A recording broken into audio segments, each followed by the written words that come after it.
Peace, family. You're listening to the Pro-Black Perspective on KWAZ Radio. I'm your host, Onitaset Kumat, author of the Book of Power. And today I'm going to be bringing you something pretty special. This is an old video, like 3 years old, on Tulsa, Oklahoma, otherwise known as Black Wall Street.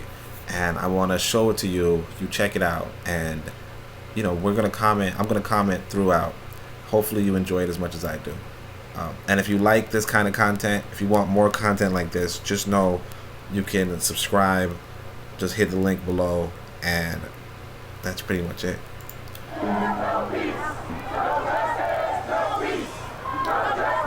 After unarmed father Terrence Crutcher was shot and killed by police, hundreds protested here in Tulsa. So again, what's interesting is this is an old video. I want to give you context about that, mostly because a lot of people are saying, why is everybody concerned about protesting? Why is protesting is something normal that happens in America following these police brutality cases. It's a little bit abnormal on the global sense and the international sense, but it's normal. The momentum we see today has more to do with organizations, and we're gonna. And hopefully we can get into that. If not now, then another time. So make sure you like, subscribe, and particularly if you like this kind of content, just hit the subscribe button and let me know. Many didn't know is that nearly 100 years ago, on these very streets on which they were marching, hands up. You see, just like the people today, hands up. Hundreds of African Americans were killed in one of the darkest chapters of Tulsa's and America's history. Now check this out. These people were killed. A lot of folks around here used to whisper about it over the decades, but nobody, black nor white, wanted to talk about it. And that history was being forgotten. Before it happened, Tulsa was the scene of a thriving, wealthy black community. So this is important to realize too. I just saw this message on Twitter, social media. So if you don't have my social media, you know how to follow me. It's at Onitaset, at Onitaset. And the lady was saying, blame capitalism for black poverty, right? You cannot blame capitalism for black poverty if Tulsa, Oklahoma is an example of capitalism and there's no black poverty, or even there's black wealth. Now the question becomes, well, if you're anti-capitalist, right, and if you don't know yet, Tulsa, Oklahoma was the scene of a massacre, right, of the destruction of this black capitalism, if you will, right? So if you're an anti-capitalist, are you in support of the destruction of Tulsa, Oklahoma? That's the big question. Regardless of what group they were oppressing, are you in support of that? That's the question. Black Wall Street was the most prosperous black-owned business district in 1921. This was Black Wall Street. There were hundreds of black-owned businesses, everything from banks to pharmacies to the doctor's office. And black folks were making really good money. There were even 2 movie theaters, all black-owned and operated. Segregation was in full effect. We heard that there was a gentleman who owned a plane. Is that true? So, just to be clear, it's not segregation, but separation. But, she's talking about if there's a gentleman who owned the plane. Simon Berry was a pilot and owned his own plane. Black folks were rich here, basically. They lived very good lives. Many of them, yes. Which caused some envy and anger among white people who commented, how dare those Negroes have a grand piano in their house and I don't have a piano in my house. And so this is really interesting because there's black wealth today in America. There are actually also rich communities or middle class communities in America as well, like Sugar Hill and all that kind of stuff. But I bring up that there's wealth, like there's wealthy in America, but most of what we know as wealthy would be the celebrities and their the athletes and so on and so forth. This was more wealth from trade, and that's the more proper way to get wealth as a community. 1921 rolls around, what happens? Some type of confrontation between blacks and whites was inevitable because of the racial climate at that time, because of the presence of the Ku Klux Klan in almost every aspect of our society.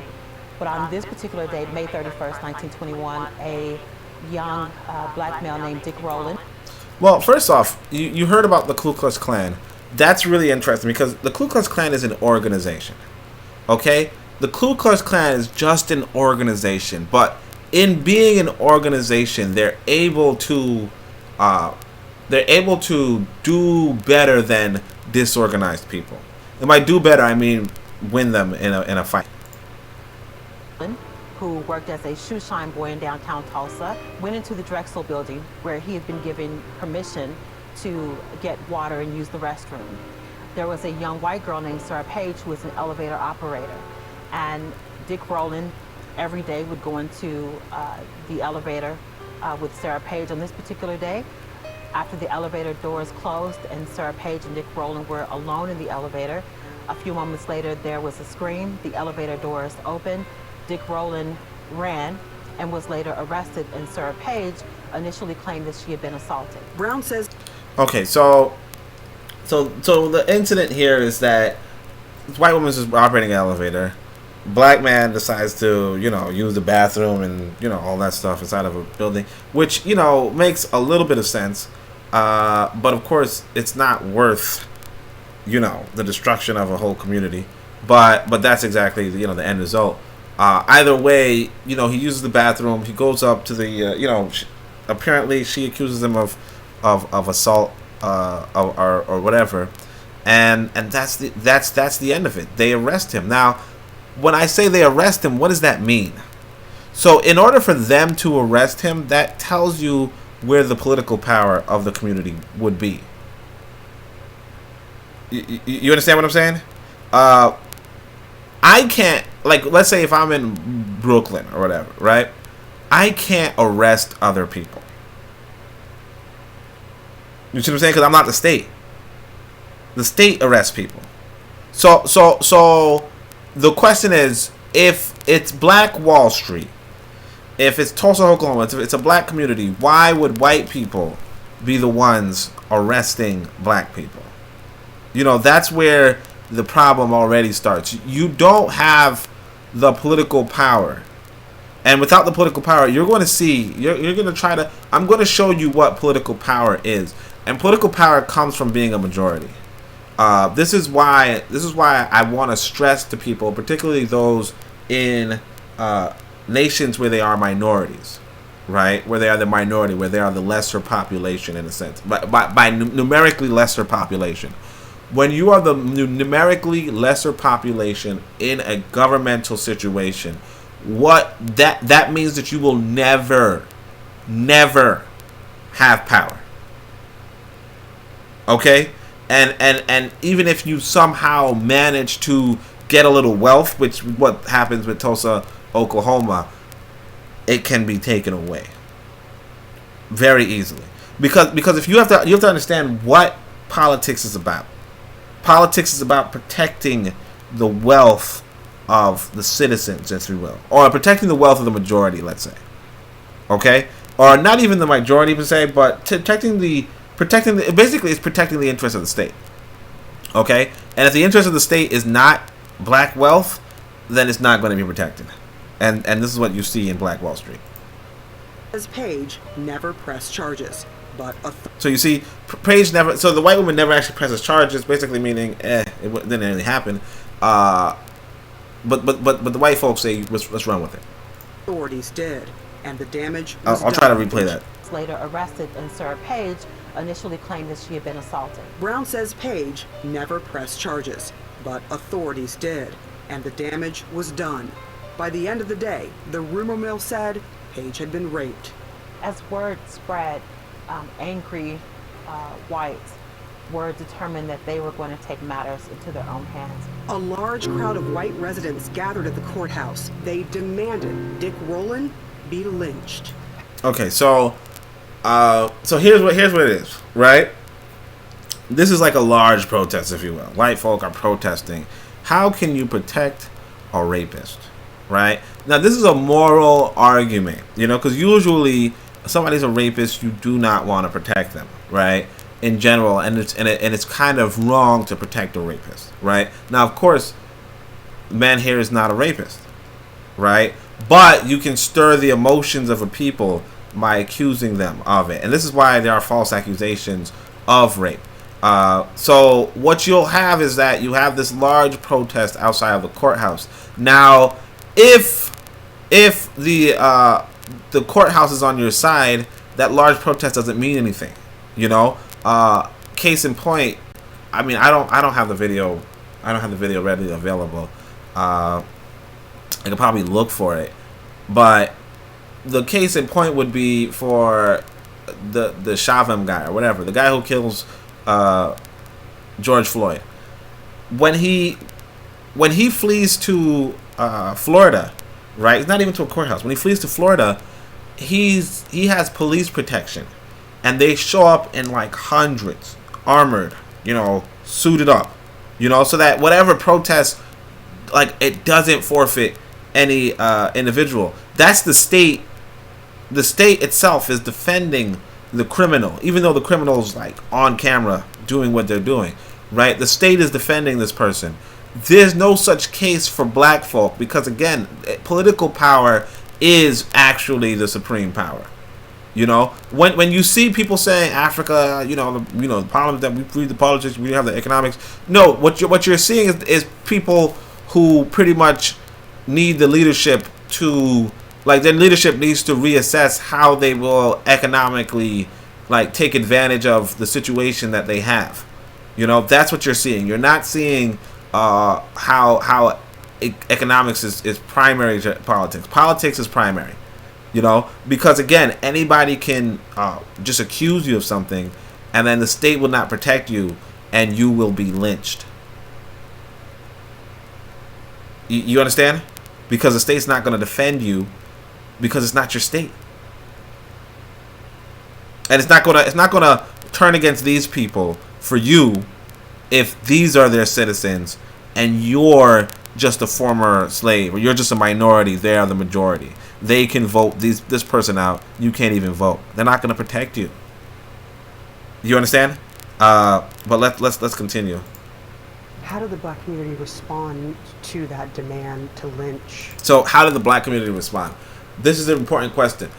I want you to realize that regardless of what you make, like when you open up the Book of Power, or even if you open up this pro-black perspective, you know, this YouTube series that I'm talking about this on, you'll see, like, you go to the top 10. You go to the top 10 playlist, and you'll see one of them is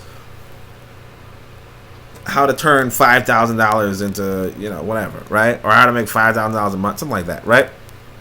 And why I bring that up is to say the black taxes.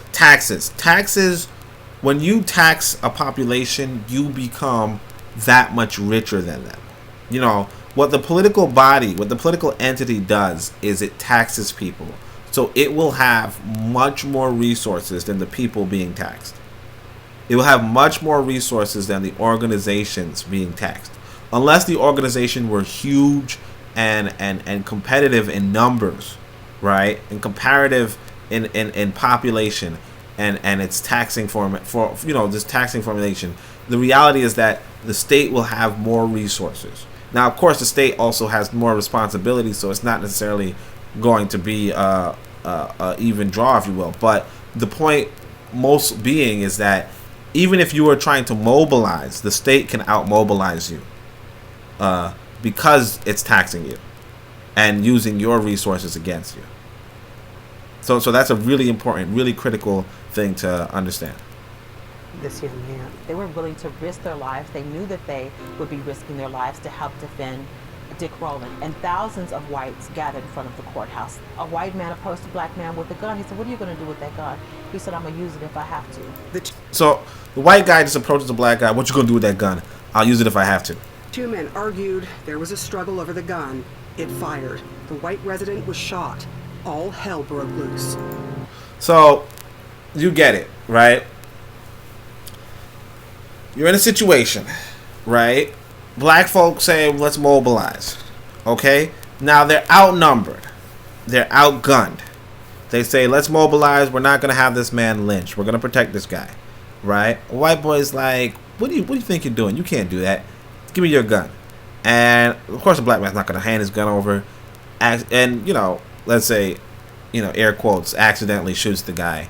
Well, the trouble is that you're outnumbered, you're outorganized, and you're outgunned.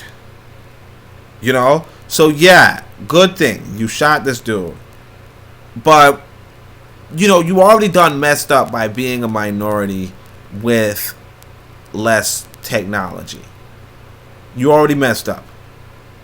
It's not a military, like, it's not even a military, like, unfortunately, this is the situation that we're in, where, unfortunately, this is not a wise, like, there's no, like, what can I tell you except for you gotta read, you gotta study warfare, okay?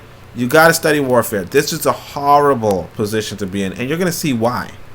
It's a horrible position to be in because, in essence, you cannot protect yourself against the threat at hand. You know, this is Tulsa. There's another one, Greenwood. I remember somebody saying they saw the interview from Greenwood. It might actually be this video to the right here, and they were saying that they were asked the woman, "What did you learn from Greenwood?" And she said, "No, I think it was Rosewood. What did you learn from Rosewood?" And she said, "I know it's that many. There's that many. But anyway, what did you learn from Rosewood?" And she said, "Never be surrounded by white folk." Okay. This is Tulsa is where you are surrounded by white folk, right? And you have limited protection. You're not in a position to, you're not really in a position to protect yourself, and the state is not interested in protecting you. So like you see what happens. It's a massacre. I mean, for those who don't know the title of this video, it's Tulsa. Let me see if I scroll down a little. Yeah, Tulsa Black Wall Street Massacre. So, yeah, you already know how it ends. Blacks retreated to the Greenwood district where they set up a barrier at the railroad tracks and were able for a short time to keep whites from invading their community. But because they were so outnumbered and outgunned, whites eventually broke through the railroad tracks and invaded what was home to Black Wall Street, the Greenwood district. This was... So that's what you see. So you build up this barrier. You say, look, we're going to make a stand right here. A tactical decision. It's good. How long can you hold up that stand? You know? The trouble with, I mean, because it's like this is one of those all hands on deck. I don't think all hands were on deck. That's one. You know? I don't think all hands were on deck, and you know, you would suffer for that. But not just that. In a situation like this, is called a siege. Okay, this is called a siege. You could not survive a siege like that. You know, once upon a time, I'll give you like I said. You know, you can learn from. In my last video, and I want you to subscribe so you can see all this content. It all builds up. In my last video, I spoke about the top 5 books you could read. One of them is Ptah Htp. Top 5 you could read if you want to build a pro-black organization. One of them is Ptah Htp. Ptah Htp, I give you a lecture. I give you a lesson from Ptah Htp where he says one of the instructions is, you know, you can learn from the wise as well as the ignorant, right? I actually played one of those medieval video games, okay? Not my highest moment, no. But I actually played one of those medieval video games. And they talk about sieges. And if you read Art of War, another one of those books on the list, you know, you'll see that you don't really want to make a siege. But when you're doing a siege, you know, like I said, video games are like simulations of reality, if you will. Or, yeah. So, or fantasy too. But, you know, the point is that if you're doing a siege, what you have is you have to overcome, like there's a castle. You could either siege, you could wait. You know, there's only so much food you could have in a castle, so you could try to surround them and wait them out, starve them out, so that they have to defend themselves, or they start dying if they don't like break your siege wall, if you will. You know, you're pretty much a local sanction, right? On the other hand, you could attack them, but it will take you some time to go over their main line of defense, which in the castle situation would be the castle walls itself. You know, you have to get over the castle walls, and they'll be actively shooting at you until you do. However, once you're able to break through the castle walls, then you can, you know, you'll either have to fight everybody there, and if you fight everybody there, you could win the freaking castle. And here, as you can see from this image, you can destroy it.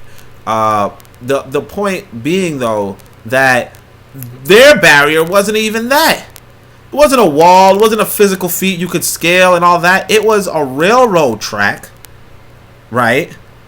With, I guess, you know, like a barrier, like sandbags or whatever. Who knows? And just fighting from that point.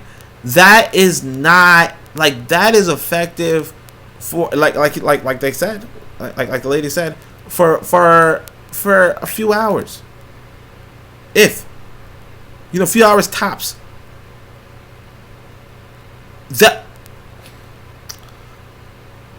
Our ancestors in Western Africa, right? They built the largest pre-modern structure in the world. It's a rampart. The name escapes me. It's in the Pro-Black Compendium. So, you know, like I said, read as much as you can. Go back to the last video and read. But the thing with that is that they built this huge structure, this huge wall you couldn't necessarily scale. If you have a thriving community and a huge wall and it's self-sufficient, you don't have to worry about, you know, the clan, if you will. This was a railroad track. I don't think you understand what I'm saying right now. This was a railroad track. You could not protect this. Now, of course, the state is supposed to protect the people, but why would the state protect you against its own people? The result, 35 city blocks of the black neighborhood burned to the ground. 35. Historical photos show black residents shot dead in the streets. The historical account is that at least 300 people were killed. There were children that were here that had been armed by their parents, that had been told that they could come down to Greenwood and shoot and kill an innocent person. Those are the same people that we grew up with in our communities, that were a part of our society. How many black people lost their lives? There's really no way of knowing exactly how many people lost their lives. Potentially thousands of innocent men, women, and children. What is worse? And see, that's the thing you hear. You see, thousands of innocent men and children. So you have to ask yourself, how big was this barrier? Because if you were not there, and this is why you have to focus on your military training, okay? Because if you're not there to defend your community can be wiped out, which is what happened in, well, Tulsa, Oklahoma, you won't say it was wiped out, but, you know, this massacre, this mass killing was not necessary. The only thing, and this is why I want you to understand that it behooves you to not be a part of organization. It behooves you to not focus on nationalism. It behooves you not to do these things, because the time can come. Okay? The time can come when you will be depended upon, when you will be called upon. And if you're not there, right? If you're not there, you will suffer. All right? You will suffer. What everything starts with the mind. Okay? Everything starts with the education of a man, and because of that, I'm going to show you what book I think you absolutely need to engage in, and that's going to be what I do while I look for another video just to show you guys more on this situation. So you check out this. I'm going to be, looking for this other video, maybe even paying some bills. But definitely check this out, and you'll be right back on the pro-black perspective on KWAZ radio.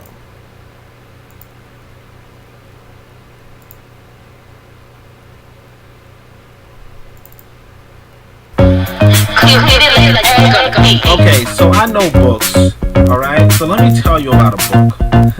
Alright, check it. So the goal and objective is to be selective, elective for knowledge with the black directive, checking sources, heritage, and legacies, with the brilliance to defeat our nemesis. The book of power, so aptly named, esteemed and famed for informing the brain, and doing the same as the ancestors before us.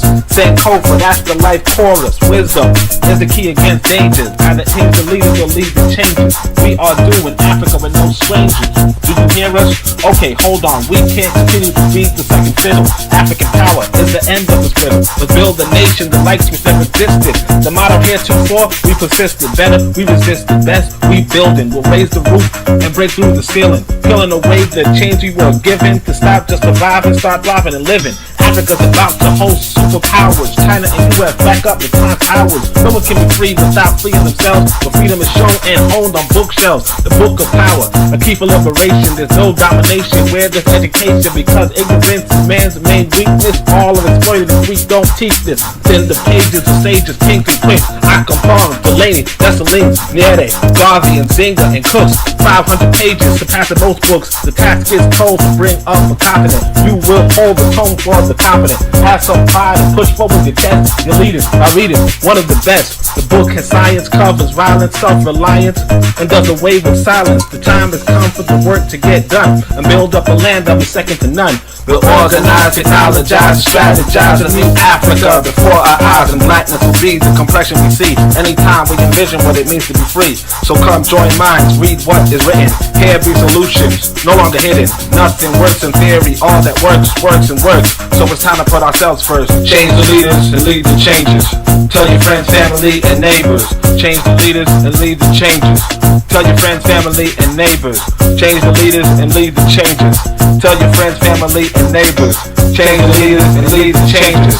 Book of Power. So the Book of Power can be purchased on Amazon. Just click on the link below. Alright, send me on tap. Tulende ma'a, tushinde is fat. Tulende ma'a, tushinde is fat. Tulende ma'a, tushinde is fat. Hotep.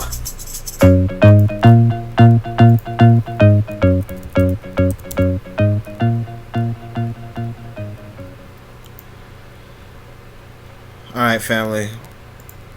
I'm just looking for this video to show you what Chauvin's house looked like. Yeah, Chauvin's house looked like on the day of the, like before he was arrested, how much police security was out there. Can't really find the video, so let me see if I'm still looking for it. Can't really find it, so I'm just gonna go right back to this. But basically, just a wall of police officers, just a wall of police officers, and that's what state protection looks like. Because again, you notice for what happened with Tulsa was, realistically speaking, the state would have, or was supposed to have, stood on the side of these individuals, these law-abiding individuals in a sense, and defend, dissuade the crowd and defend the crowd and defend Tulsa. That's how a state would have functioned if these were not, minorities or black people or just not the power base. So the reality is that what happened in Black Wall Street was not so much, was that the Klan blah blah blah, but it was also that they were a minority population. Beautiful dark skin, nice, and all that, but a minority population no less. So where are we at? Let's go. Survivors say they remember death not just in the streets, but raining down from the sky. Many of our race riot survivors have commented that they remembered seeing planes flying overhead, dropping nitroglycerin bombs. Mrs. Hazel. Yeah, so, like, this is considered the first bombing on American soil, or at least, or maybe even the first bombing of the American government on the American soil. So the idea is this: that if you're going to be flying in any country, right, you need the permission of the state. If you're not the state itself, so I mean, the suspicion is this: that the state itself joined in on the bombing of Black Wall Street. Okay. The other suspicion is that the state kind of looked the other way, and you're gonna see that the whole country kind of looked the other way. This is why I'm telling you, you cannot, like, the hope for black folk in America. Like, if you have hope for black folk in America, you're really just not studying our story. You're really not studying our story. The hope that you could have is in the event that Africa is has a powerful superpower, and then, you know, we double back and wind back and say, hey, take care of these people, you know, which is I think a noble thing. I'm not going to disagree with. I wouldn't, if there was a vote that was put up, I would vote like, yes, we want to support our people everywhere in the world, including but not limited to America. You know, that's what I would want. All right. But if I want to give, like, I want to share with you guys, I was on Reddit. Okay, I'm on Reddit sometimes. Reddit's nice because you can, like, there's a bunch of white folk, and you can low-key just get white folk to spill the beans. And one of these white people, I think it was like a Jew, a Euro Jew. Well, apparently it might not have been a Euro Jew. It might have been, like, they just had, like, one white Jewish ancestor, and they were telling me about them. And basically, like, they were saying, look, when they were a Jew in Germany, there was nothing short of Allied intervention that these Jews could have done about Hitler. Okay, there was nothing that they could have done, except if the Allies didn't, if the British and the Americans and the French didn't intervene in Germany, there was nothing the Jews could have done. And this is how it is in America. If Africa does not intervene, right, or some outside force intervenes, if they do not intervene, there's nothing you could do for the African Americans. So what you would want to do, even if you're a diehard African American, you believe, oh, this is my land and all that, if you truly want to help out the African American, you want to, and I don't even say African American usually, I just say the Africans in America. But what I'm saying is that if you truly want to help out this African woman, if you want to help them out, what you want to do then is empower Africa, and then, you know, when the vote comes, you say, hey, this African woman, that African woman, I want to help them out. You know, I want to help out, or I want to help out this whole region in Africa. I mean, in America, I want to build a school in America. You know, that's a part of our diplomacy. You know, anything like you want to act from a national base, you can't do it here, because if the nation is not going to protect you, you are dead. Smith Jones is believed to be the last living survivor in Tulsa. She's 97 years old. My daddy wasn't at home. Just the kids and mama. They came and got us. Was it white people from the city? And carried us to fairground. And we was there for about 2 or 3 days. To the fairgrounds. And my dad didn't know where we were. Did your family want to leave? My mother, you know, with all this stuff going on, she thought it might have been safer with them taking us out there and live with more people. Everyone called it a race riot. The opinion. So I want you to pay attention to this right here. Okay?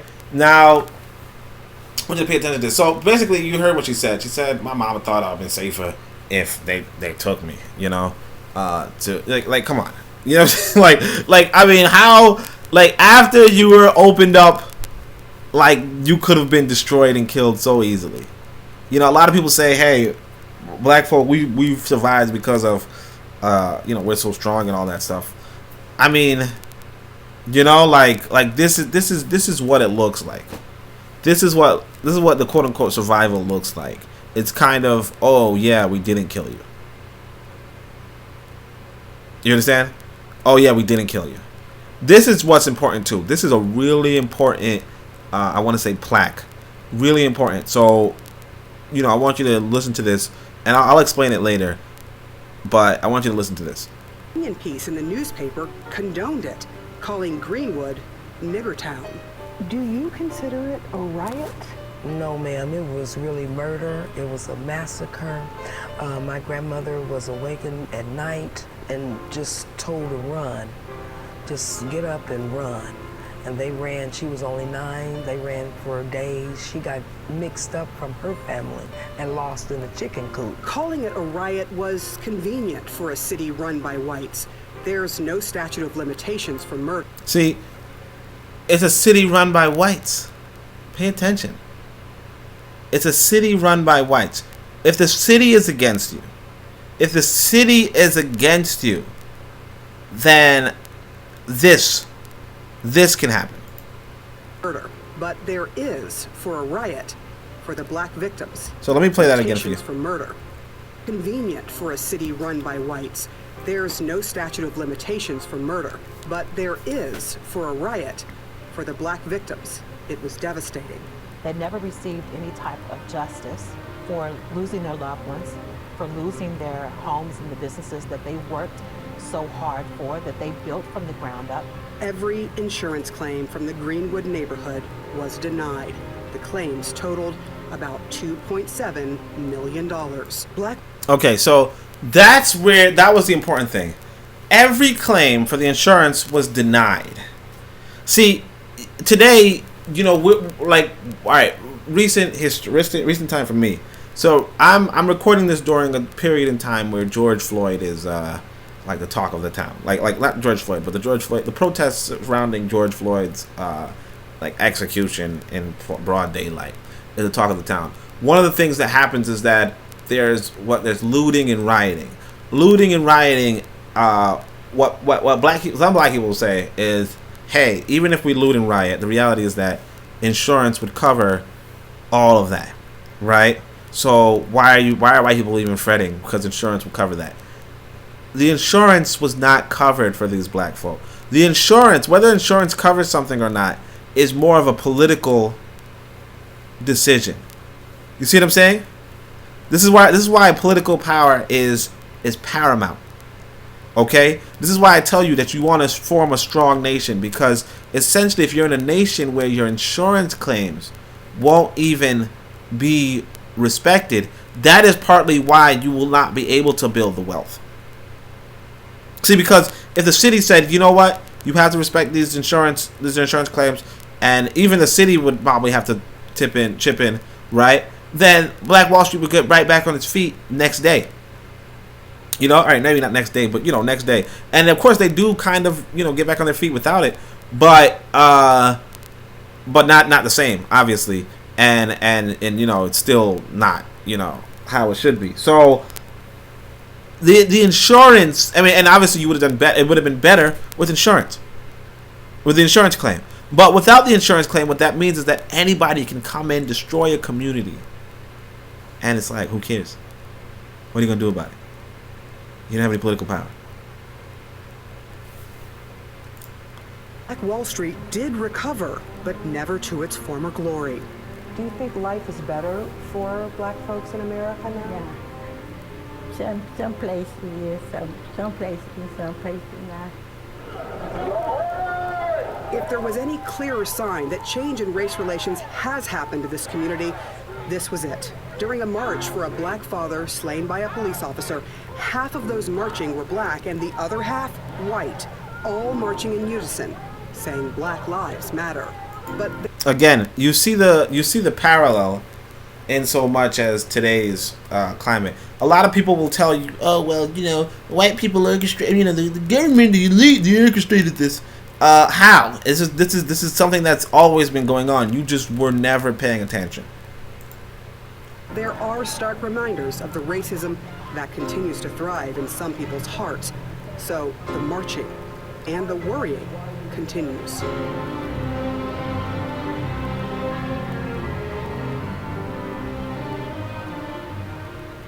All right, family. Well, thank you so much. Yeah, this was on CNN. This was like 3 something. If you're still trying. Oh wow, watch out. So this was a couple of years ago. I don't know why this white boy. Let's just switch it over to something that's not this white boy. I guess that's okay. But yeah, what I want you to do and understand is, let me actually switch it over to something that's much less here. What I want for you is to get that the situation in Greenwood really relates to, like, what's really the crux of it is the lack of political power, and that lack of political power is, like, political power is proportional to your numerical population. Okay, Africans in the Western nations, particularly those where there are, like, minorities, like for instance in Europe or, you know, America, if you will, like, that political disadvantage, that is what's going to cost them strategically. If you're an individual in that kind of situation, you want to relocate, you want to repatriate, and then, you know, it's a strategic retreat. Okay, strategic retreat. You can come back in force, you know, particularly if on the continent, what we do on the continent is build up a nation that is par excellence. So I invite you to engage that kind of route. If you're interested in reading about how that could be done, you know, you don't have to look any further than the Book of Power, the Book of Power by Onitaset Kumat. The preview is available on the Discord, as well as a lot of other stuff. The Discord will give you full access to the Ancobia Fitness Club. Okay, and the Ancobia Fitness Club is what we would call the, hold on a second, is basically where you will find a whole bunch of books, you know, a whole bunch of free books and more. You know, this is the first page. These are the best you want to read, but then, like I said, there's additional reading, and the additional reading will give you a whole bunch more. So definitely click on the Discord, talk with me, chat with me, share with me, and we can get together and build up our people so that we can move forward. But otherwise, thank you so much for listening. I hope you enjoyed it. If you did, please leave a comment. If you want to be on the show at some point, let me know. It could happen. And otherwise, much love, much respect, and Shem Yem Hotep.